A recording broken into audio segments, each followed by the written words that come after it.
देखो देखो प्लीज मुझे जाने दो, प्लीज प्लीज जाने दो वरना मैं चिल्लाऊंगी। बचाओ!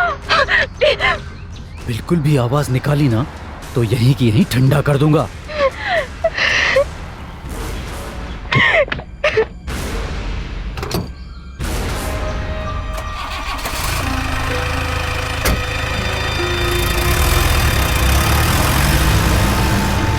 नमस्कार, मैं पूजा गौर सावधान इंडिया में आप सबका स्वागत करती हूँ।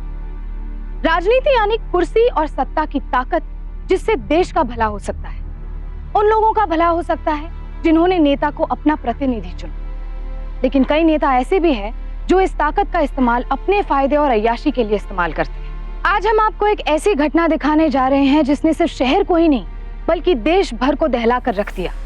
इस घटना ने राजनीति और भ्रष्ट नेताओं का घिनौना चेहरा समाज के सामने रखा। आपने देखा कि जोधपुर शहर के व्यस्त इलाके में दिन दहाड़े एक लड़की को बंदूक की नोक पर सड़क से गाड़ी में किडनैप कर लिया गया। साफ जाहिर था कि उस आदमी ने इस घटना को बहुत ही सोचे समझे प्लान के तहत अंजाम दिया था। उस लड़की को शायद पीछा किए जाने का अंदाजा हो चुका था, लेकिन शिकारी पूरी तैयारी के साथ आए। क्या वो उन लोगों को जानती थी और उसकी उनसे दुश्मनी थी? आखिर क्या इरादा था उनका उसे किडनैप करने का? पूरा मामला जानने के लिए आइए नजर डालते हैं कुछ अरसे पहले की घटनाओं पर।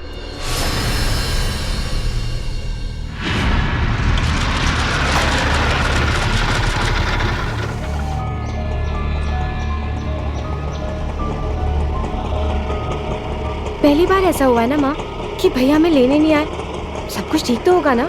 ठीक ही होगा, चल अंदर चल।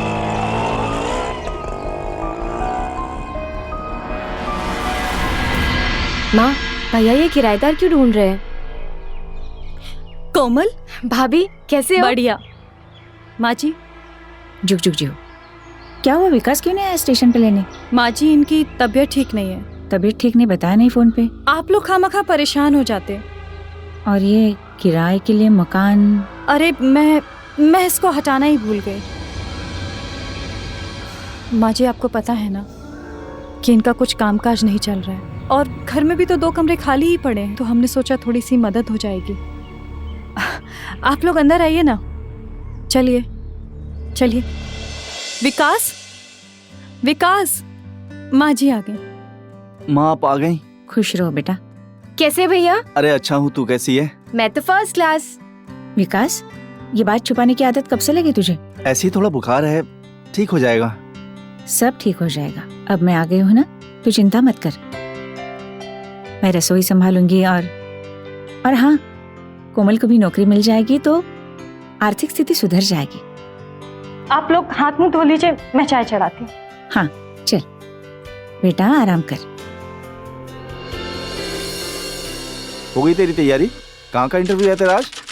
2 बिल्डर्स है और एक कोई दिव्य ज्योत पॉलिटिकल पार्टी है, उसके यहाँ पे पब्लिक रिलेशन ऑफिसर का काम है। I think so it will be a waste of time. तू पागल हो गई है?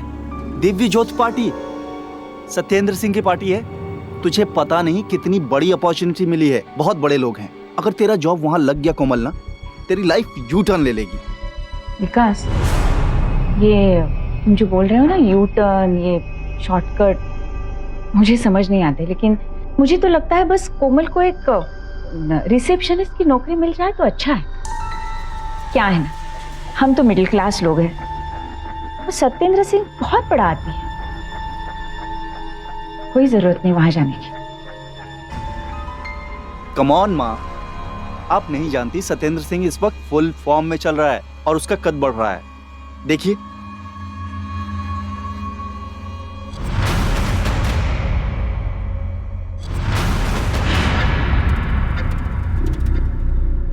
क्या है ये दुबे जी?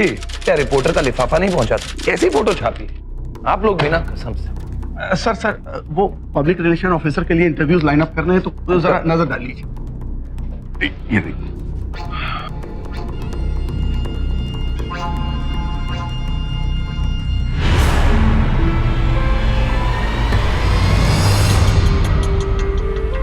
बाकी सब कैंसिल। किसे बुला?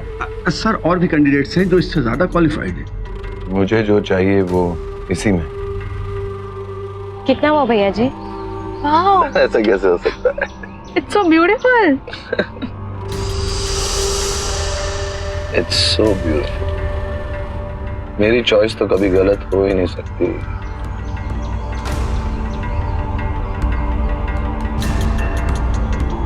बस अब मैं बेकरार हूं कि कब तुम मेरे और करीब आओ।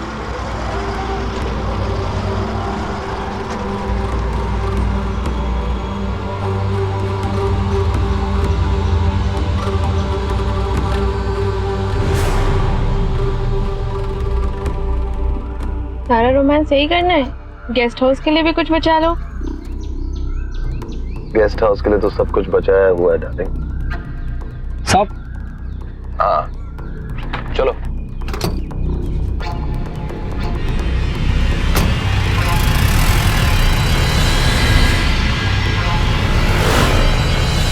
भाभी भाभी भाभी भाभी भाभी भाभी मुझे वो जॉब मिल गई।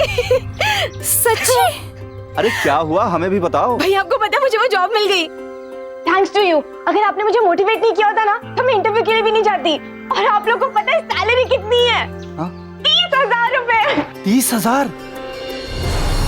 कोई तजुर्बा नहीं और 30,000 रुपए, कुछ ठीक नहीं लग रहा है। अरे माँ, जो हमारे लिए बहुत कुछ है वो उसके लिए हाथ का मैल है। इसी बात का डर है, कहीं ये मैल हमारी जिंदगी पर असर न कर दे। अरे माँ, आप बिना बात वहम करती हैं। देखिए कोमल कितनी खुश है। ऑफ कोर्स भैया, और अब जब मैं कमाने लगी हूँ ना तो मैं अपनी माँ का और भी अच्छे से ख्याल रखूंगी। जब बहुत कुछ बहुत आसानी से मिल जाता है तो कुछ लोग उसे अपनी किस्मत समझते हैं और कुछ उसे अपनी काबिलियत। कोमल और उसका भाई विकास भी यही समझ रहे थे, लेकिन आसानी से मिली ये कामयाबी अपने साथ बहुत सारी मुश्किलें लेकर आने वाली थी। सत्येंद्र सिंह एक बहुत रसूख वाला नेता और बिजनेसमैन था और उसकी लाइजनिंग ऑफिसर की पोस्ट पाकर कोमल बहुत एक्साइटेड थी। सत्येंद्र के इरादे पहले ही ठीक नहीं थे और कोमल उस रौबदार शख्सियत के पीछे छुपे असली चेहरे से पूरी तरह अनजान थी। अरे पार्टी हाई कमान हमारे बिना इस एरिया में कुछ नहीं कर सकती। हाँ भाई, यहाँ ही पैदा हुए हैं, यहाँ ही बड़े हुए हैं, तो हमारा भी तो कुछ बनता है ना। प्रेसिडेंट साहब से खुद कह देना कि मैं आऊंगा। हाँ ओके। हेलो सर, मैं आपकी नई पीआर हूँ, Komal Chadha. Komal, welcome to my office.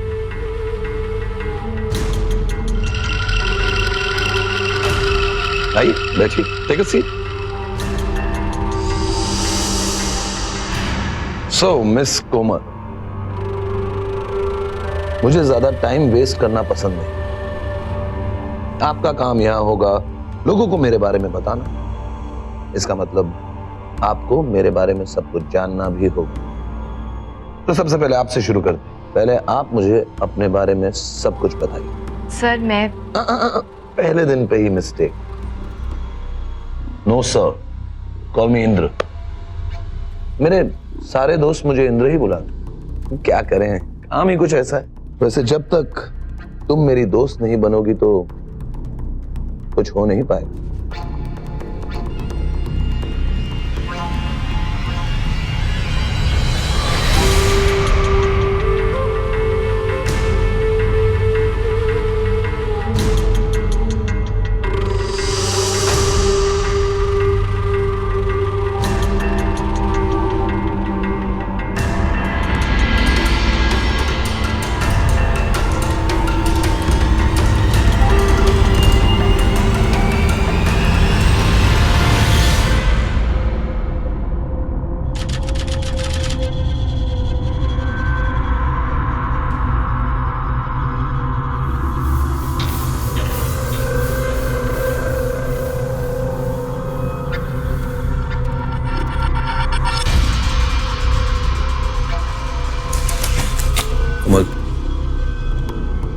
तुम घर चले जाओ, मुझे थोड़ी देर के लिए अकेला रहना। Any problem sir? I mean Indra. कुछ नहीं हुआ, just want to be alone। Sir I think आपको घर जाना चाहिए। आप थोड़े से रिलैक्स हो जाएंगे। आपको अपनी वाइफ के साथ टाइम स्पेंड करना चाहिए। वहीं से तो सारी परेशानियां शुरू हो रही। मतलब मैं कुछ समझी नहीं। तुम्हें समझ, मैं और मेरी वाइफ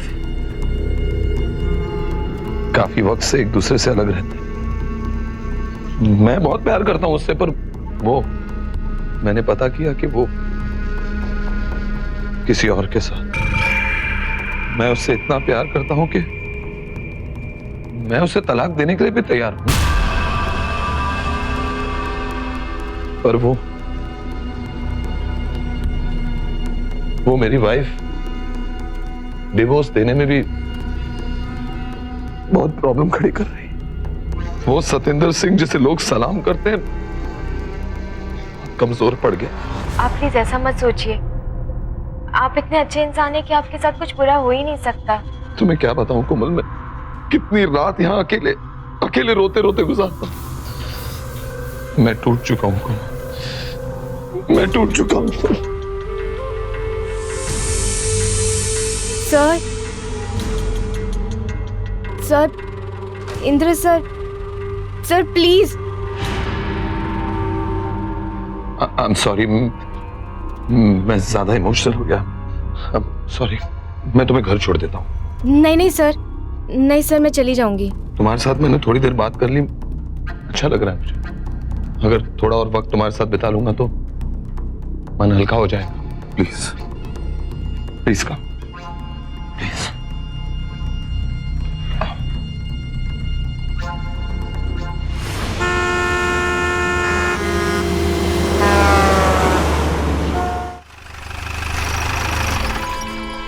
सर, आपको कैसे पता कि मैं यहाँ रहती हूँ? बस तुम्हारे बारे में थोड़ा और जानना चाहता था तो ऑफिस वालों से पूछ लिया, तुम्हारी डिटेल्स वगैरह। देखो कोमल, मैं तुम्हें कोई धोखा नहीं देना चाहता, पर तुम्हें सच बताऊं तो मैं तुम्हें चाहने लगा। क्या? तुम जैसा आज तक मुझे कोई मिला ही नहीं। मेरी बहुत अच्छी दोस्त बन चुकी हो तुम, और मुझे लगता है कि उतनी अच्छी जीवन साथी भी बनो। सर आप? हाँ कोमल, मैं तुम्हें प्रपोज कर रहा हूँ। वैसे कोई जबरदस्ती नहीं है, तुम आराम से इसके बारे में सोच लो। हम कल बात करेंगे। बाय।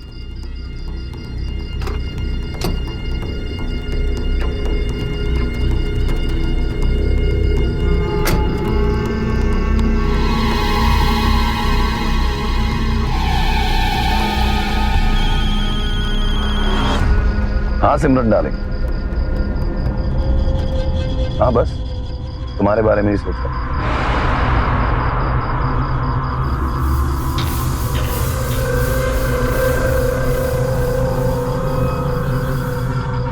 आ रहा हूँ जान, आ रहा हूँ। चलो ड्राइवर।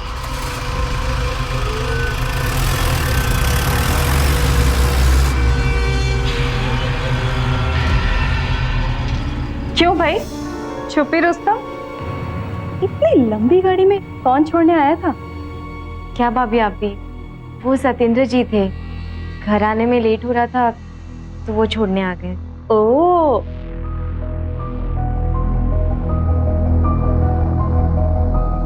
क्या जरूरत थी? ऑटो से नहीं आ सकती थी? हाँ, उन्होंने कहा कि रास्ते में था तो वो छोड़ देंगे। इतना बड़ा नेता क्यों घर तक छोड़ने आया? पहले 30,000 की तनख्वाह, अब ये घर तक छोड़ने आना। नहीं माँ, वो अच्छे इंसान है। कोमल, उनकी दुनिया अलग है, हमारी अलग है। आसमान को मुट्ठी में कैद करने की कोशिश करने वालों की मुट्ठी खाली रह जाती है और आंखें आंसुओं से भर जाती।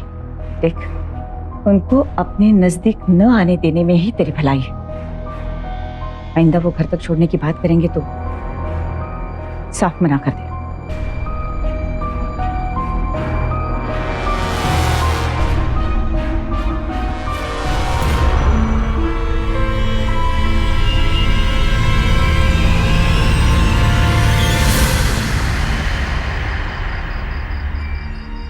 भाभी, मुझे ना आपसे एक सलाह चाहिए। सतेंद्र सिंह के बारे में ना? जी, एक्चुअली आज उन्होंने मुझे शादी के लिए प्रपोज किया। लेकिन सतेंद्र तो शादीशुदा है ना? हाँ भाभी, वो शादीशुदा है, लेकिन उन्होंने कहा कि उनका डिवोर्स प्रोसेस में है। मुझे कुछ समझ नहीं आ रहा कि मैं क्या करूं। माँ को बता दूं? अरे नहीं नहीं, माँ को मत बताना। You are lucky. पर ये तो बता कि तू क्या चाहती है।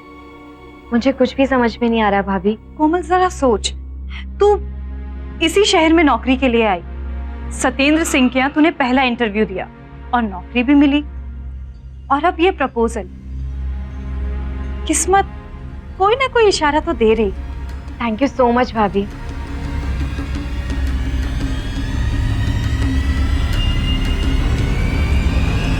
एक बात सोचने की है, इतना बड़ा नेता कोमल जैसी आम लड़की से क्यों शादी करना चाहता है?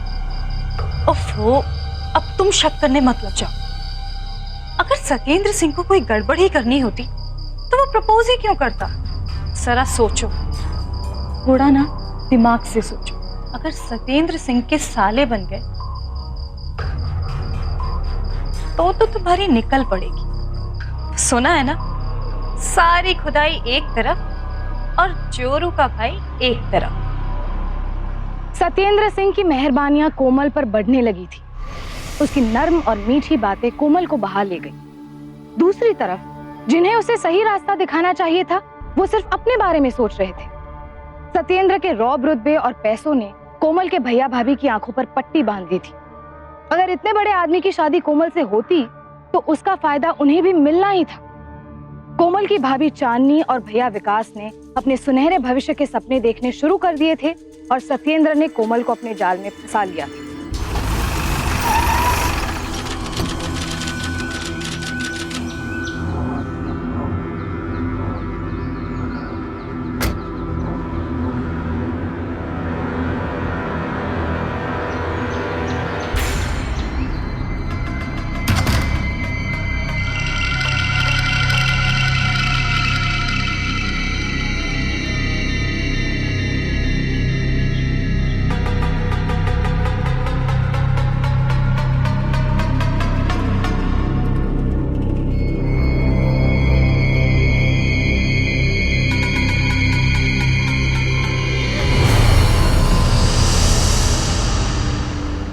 आपने मुझे यहाँ क्यों बुलाया है? तुम्हें अपने होने वाला घर दिखाने के लिए। और क्या? मेरा घर?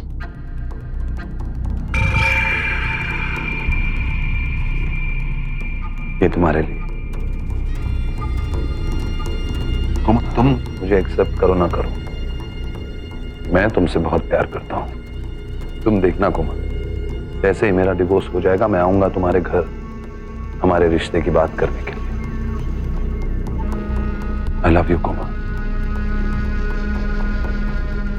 I love you so much.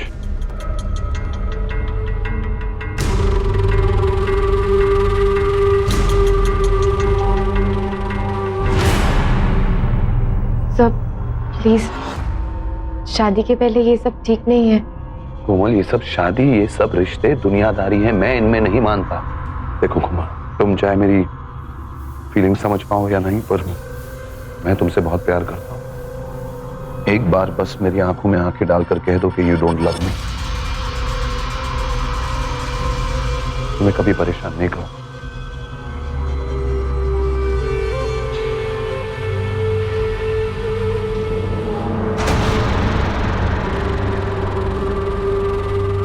मैं बहुत अकेला पड़ गया हूं कोमल।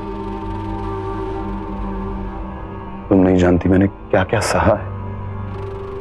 बहुत प्यार करता हूं मैं तुमसे।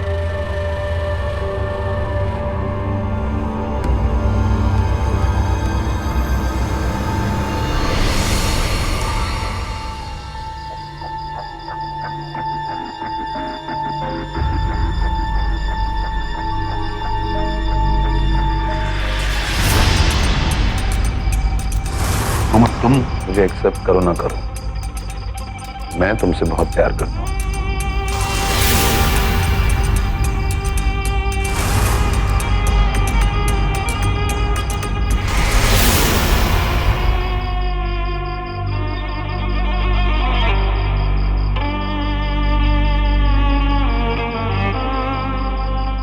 कोमल, आज फिर से लेट आई तू? वो माँ, चुनाव सर पर है ना, इसलिए ज्यादा काम था।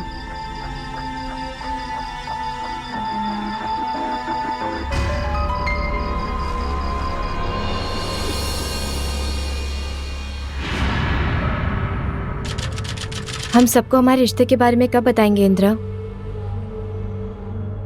माँ को बहुत शक होने लगा है। वो मुझसे तरह तरह के सवाल पूछती है। तो तुम तरह तरह के जवाब दे दिया करो। लेकिन मैं पूरी दुनिया को बताना चाहती हूँ कि तुम मेरी जिंदगी में हो। और मैं सिर्फ तुमसे प्यार करना चाहता हूँ, हमेशा हमेशा। इंद्रा,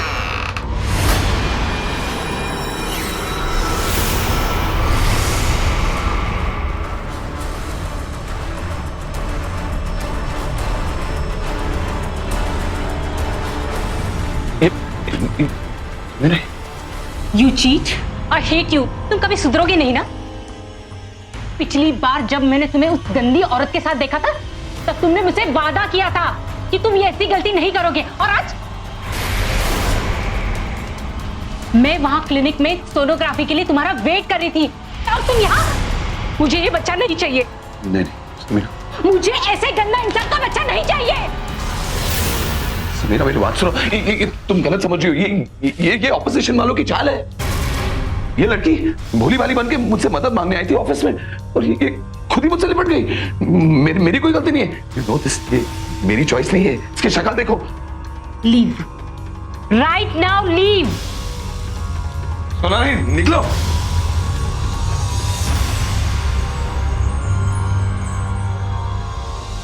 अगली बार यहाँ पे दिखाई दी ना, तो मैं तुम्हारी जान ले लूंगी, समझी? Get out, get out. Look darling, बस।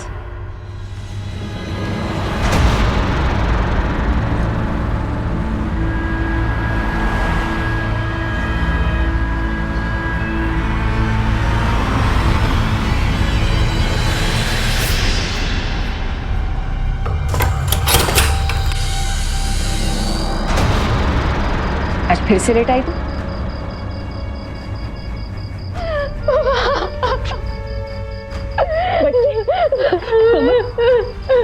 कोमल बताना। कोमल, मुझे बताएगी नहीं? रोक रही है। डायरी तो ठीक तो है? क्या हुआ बेटा? कोमल, हम सही थे, मेरी मुट्ठी खाली रह गई माँ।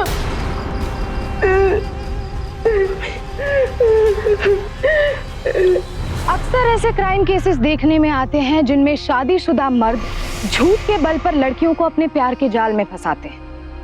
ऐसे लोग अक्सर सिंगल होने का दावा करते हैं, या फिर कहते हैं कि उनका डिवोर्स होने वाला है, या फिर उनकी पत्नी से बनती नहीं, वगैरह वगैरह, और लड़कियां उनकी बातों में आ जाती हैं। खास करके आज के मोबाइल और इंटरनेट के जमाने में इस तरह की धोखाधड़ी और भी आसान हो गई है। सत्येंद्र भी एक ऐसा ही आदमी था, लेकिन जब उसकी असलियत कोमल के सामने आई तो उसने उससे सारे रिश्ते तोड़ने का फैसला कर लिया। पर क्या ये इतना आसान था? क्योंकि सत्येंद्र के लिए कोमल सिर्फ एक शिकार थी, और सत्येंद्र जैसे वहशी अपने शिकार को इतनी आसानी से नहीं छोड़ते।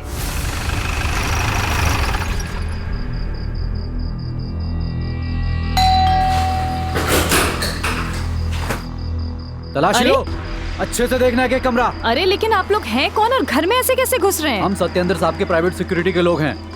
अरे लेकिन आप घर में क्यों घुस रहे हैं? क्या कर रहे हो? अरे ये क्या कर रहे हो आप? हमारी अलमारी, विकास, ये क्या हो रहा है? हमें भी बताओ। ये हमारी सर ये अलमारी से चीजें मिली।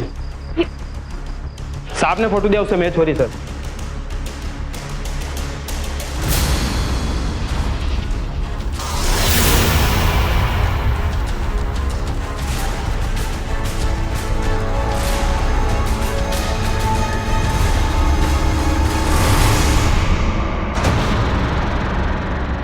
आपको हमारे साथ पुलिस स्टेशन चलना पड़ेगा, और आपकी रिपोर्ट भी वहीं दर्ज होगी। ये सब मैंने चुराया नहीं है, ये मुझे सत्येंद्र ने गिफ्ट दिए थे। माँ मैं सच बोल रही हूँ, मैंने नहीं चुराया ये सब। मैंने कहा चलिए चलिए। रुकिए, ये अकेली नहीं जाएगी, इसके साथ मैं भी जाऊंगा।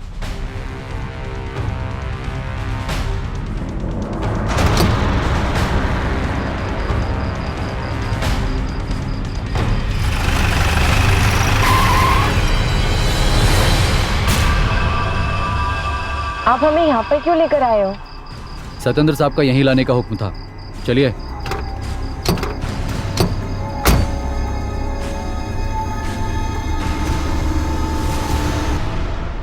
सर,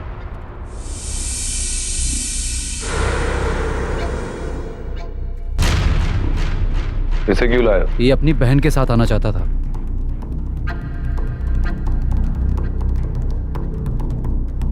विकास, राइट? कोमल, तुम जरा बैठो, मुझे तुम्हारे भाई से बात करनी है। बैठो बैठो। चलो विकास।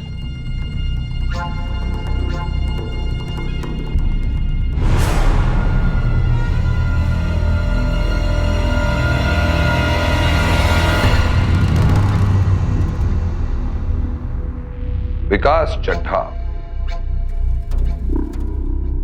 2003 में तुमने अपने मोबाइल का बिल 10,500 रुपए नहीं भरा और अपना सर्विस प्रोवाइडर चेंज कर लिया, सिम बदल लिया। दफा 420। इंश्योरेंस एजेंट हो तुम, लेकिन ये क्या, तुमने 14 कस्टमर्स को इंश्योरेंस बेची पर उनका फिजिकल चेकअप नहीं करवाया। दफा 420। मैं ये सोचता हूं कि अगर ये इंश्योरेंस कंपनी वाले, ये मोबाइल सर्विस प्रोवाइडर और ये पुलिस मिलकर तुम पर केस किया तो 6-7 साल के लिए तो तुम अंदर जाओगे। प्रूफ जो है। आप चाहते क्या हैं? कोमल, तुम कोमल और मेरे बीच में नहीं आओगे। आप मुझे ब्लैकमेल कर रहे हैं? ब्लैकमेल नहीं, डील। पॉलिटिक्स की भाषा में इसे डील कहते हैं।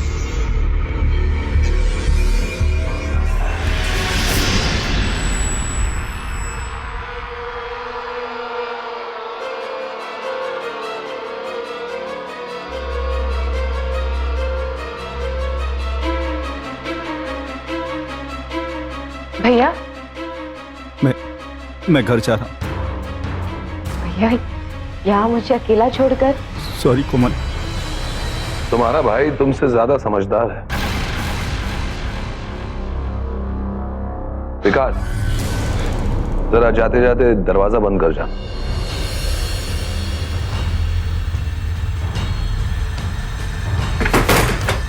क्या कहा तुमने मेरे भाई से? मैं बात उसी से करता हूं जिसके साथ डील हो। विकास और मेरी डील तो हो गई, अब तुम्हारी और मेरी डील के बारे में बात करें। तुम मेरी हो और मुझसे दूर कहीं नहीं जा सकती, समझी?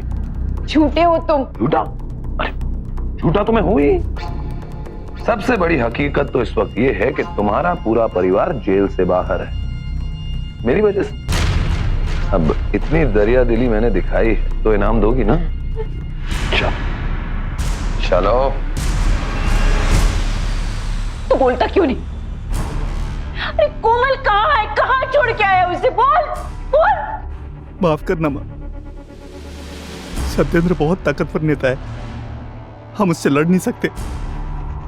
मतलब तू कोमल को सत्येंद्र के पास छोड़ के आया? आ जाएगी वो, जब सत्येंद्र का मन भर जाएगा उससे तो आ जाएगी।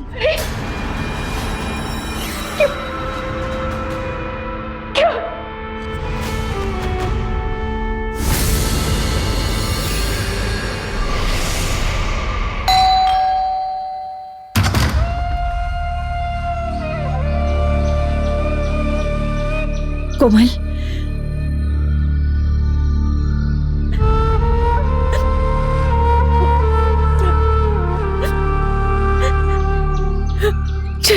चल तू अंदर चल। तू चिंता मत कर बेटी।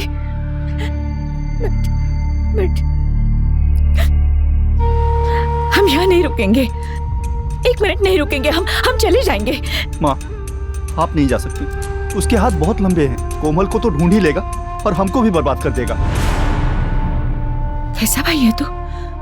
अपनी बहन की इज्जत की जरा भी परवाह नहीं तुझे। इसकी इज्जत तो जा चुकी है, मगर हमारी जिंदगी बाकी है। बेहतर यही होगा कि जैसा चल रहा है वैसा चलने दो। बात अगर बाहर जाएगी तो हमारा ही मजाक उड़ेगा।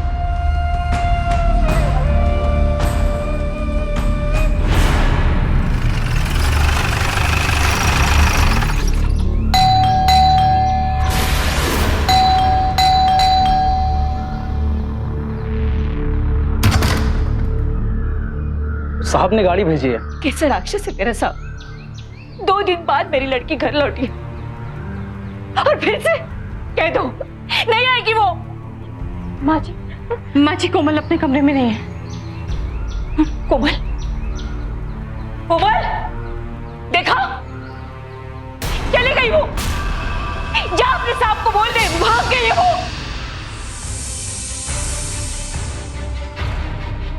कम से कम उसे तो अपनी इज्जत की परवाह है।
देखो प्लीज मुझे जाने दो, प्लीज जाने दो वरना मैं चिल्लाऊंगी। बचाओ! बिल्कुल भी आवाज निकाली ना तो यहीं की यहीं ठंडा कर दूंगा।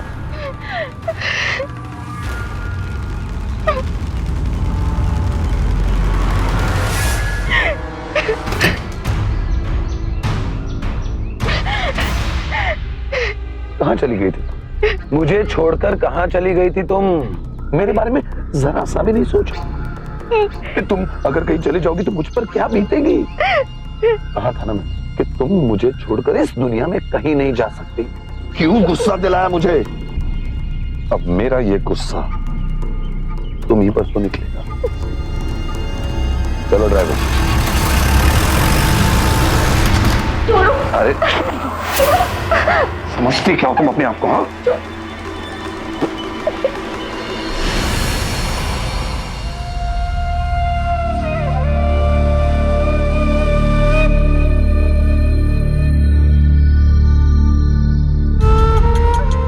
खामखा मूड खराब कर दिया। प्यार से पेश आती तो ऐश कर रही होती ऐश। यार मुझे जो चाहिए वो तो मैं पाकर रहता ही, ऐसे या पैसे।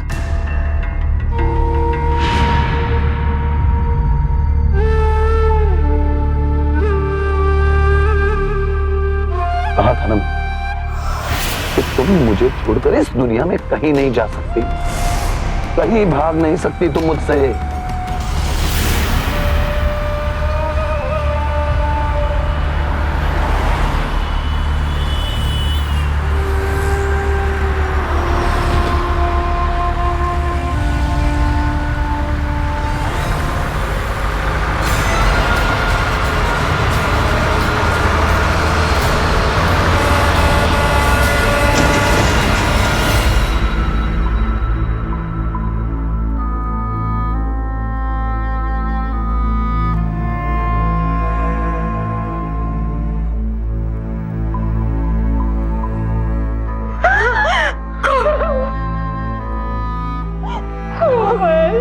सत्येंद्र ने अपने पैसे और ताकत का गलत इस्तेमाल करके कोमल का जीना मुश्किल कर दिया था। ऐसे में जब उसके अपने परिवार ने उसकी सहायता नहीं की, यहाँ तक कि उसके भाई ने उसे सत्येंद्र के हाथों सौंप दिया, तो उसे मरने के सिवा और कोई रास्ता नहीं दिखा।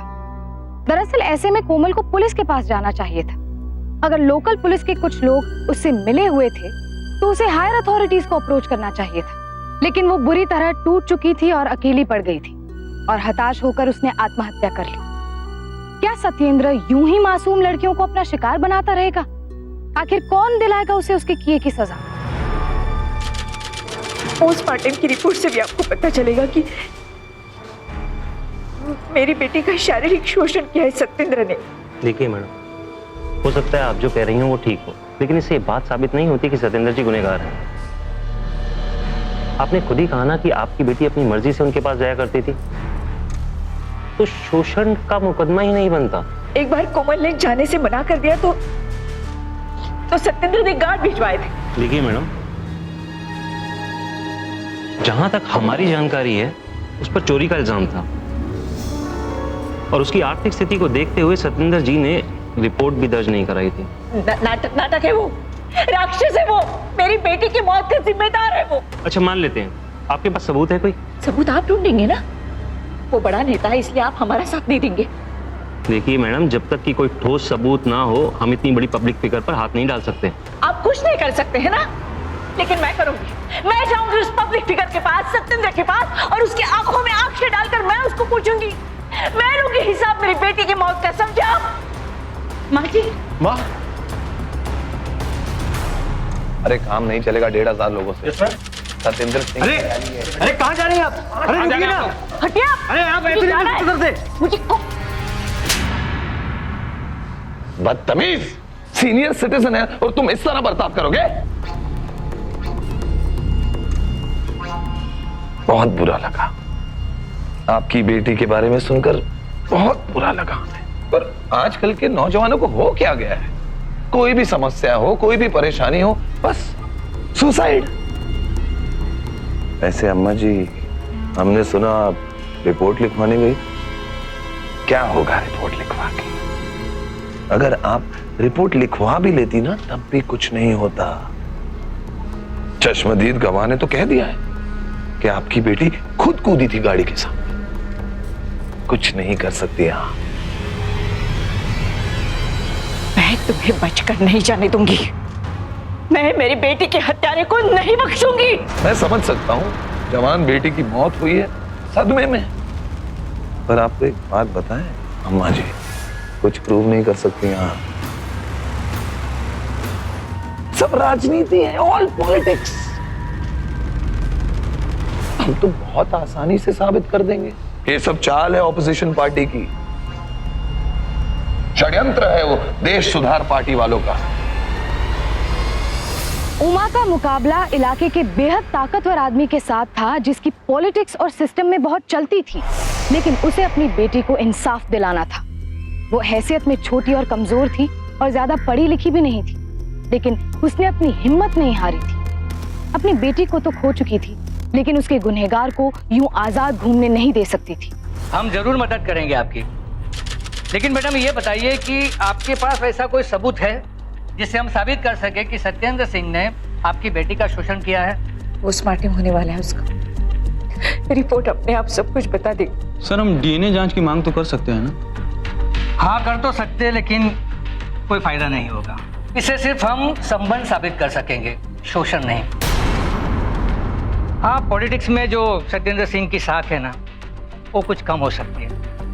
एक बात कहूँ मैं आपसे, ऐसे मामले में अगर नाम उछलेगा तो आपकी बेटी का उछलेगा। जो चली गई उसके नाम की परवाह करूं, ये जो जिंदा है उसके जुल्म की। मुझे मेरी बेटी के लिए इंसाफ चाहिए, चाहे कुछ भी हो।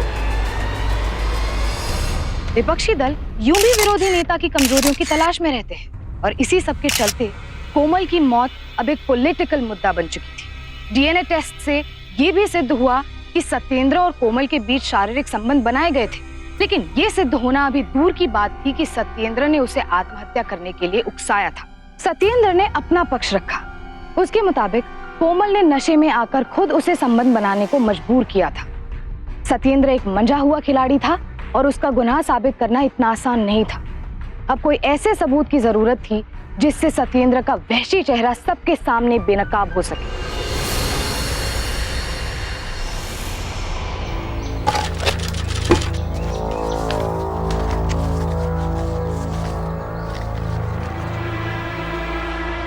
माँ जी, कोमल का लेटर है।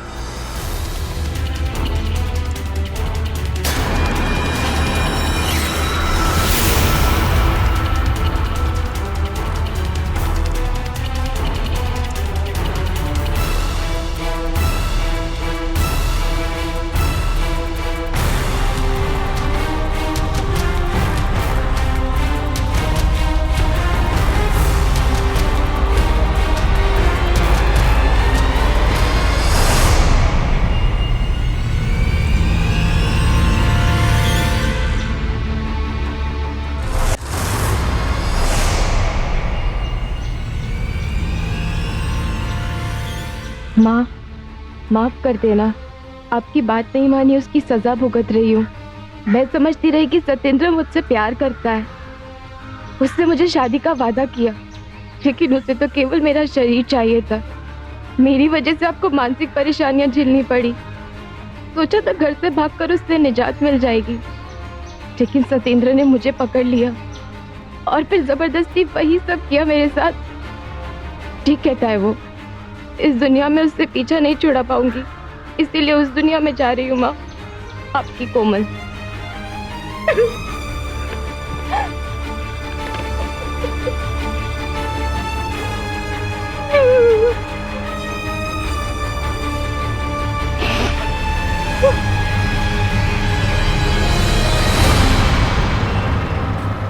इंचार्ज कौन है यहाँ पर?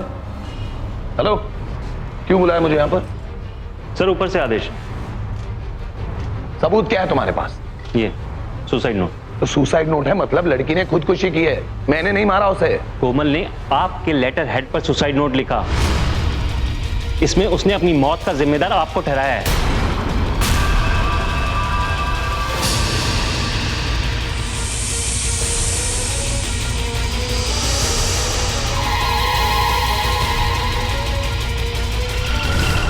सत्येंद्र के पास उसका कोई जवाब नहीं था। उसकी शक्ति उसकी कुर्सी से थी, पर जब आला कमान ने उससे दूरी बना ली तो कुर्सी ने भी सत्येंद्र का साथ छोड़ दिया।